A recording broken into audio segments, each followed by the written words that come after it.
এটা হচ্ছে Dhaka Chittagong rail line. তো এই লাইনে সকালবেলা সম্ভবত কোনো ছিল, মেলা দাঁড়াচ্ছিল এখানে। এটার একদম ঢাকা যাওয়ার পথে একবারে পিষে ফেলছে এই যে মেলা। কার মেলা জানি, ওই যে ওইখানে গেছে পড়ে আছে সিটে ফুটে ওখানে, ওখানে খারাপ অবস্থা।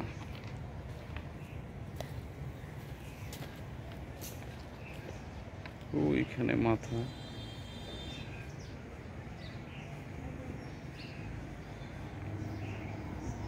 যার যার জিনিস আসলে সাবধানে না রাখলে সমস্যা। যে রেল লাইন এখানে প্রায়ই হচ্ছে দুর্ঘটনা ঘটে। আজকে একটা মেলা মনে হয় সকালের দিকে মনে হয় যে অ্যাক্সিডেন্ট একেবারে কাইটা করে বলছে। ভেরি ব্যাড, দুঃখজনক ঘটনা। এই যে মেয়েটা মারা গেল, এটা সম্পর্কে একটু কথা যদি বলি, যে মেয়েটার উপর দিয়ে কি চাইলে ড্রাইভার না চালায় যাইলে পারতো না, বা এটার কি বাঁচানোর কোনো ব্যবস্থা ছিল না?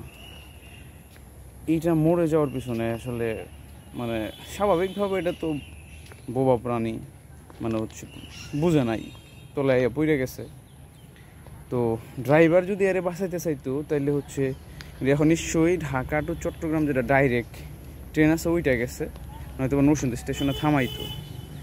তো ওই ট্রেনটা যদি ব্রেক করতো, এখানে যাত্রী ছিল হয়তো বা 2,000-2,500, ওই যাত্রীগুলো মরতো। তো থেকে হইতে আরও বিপরীত হইতো, বা অনেকে দুর্ঘটনায় পড়তো আর কি। তো সেটা করতে পারে নাই, আর চালায় যাইতে হয়েছে। এখন তাহলে গাফিলতিটা কার? গাফিলতিটা হচ্ছে যে মেরার পালক, যে মালিক হয় মেরা, সে পালে তার লাভের জন্য পালে, ঠিক আছে, কিন্তু তার তো একটা মমতা মহব্বতের ব্যাপার স্যাপার আছে। সে জানে না যে এটা মানে একটা রেল লাইন।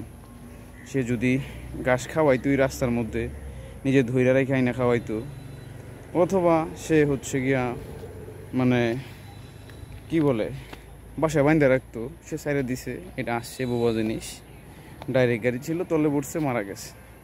তো আসলে গাফিলতি আসলে কার? গাফিলতি হচ্ছে যে মেরার মালিক ছিল তার। এই মেরার মালিকের কারণে, তার গাফিলতির কারণে মর্মান্তিক একটা মৃত্যুর শিকার হইল ওই মেরাটা। তো এটা আসলে দুঃখজনক।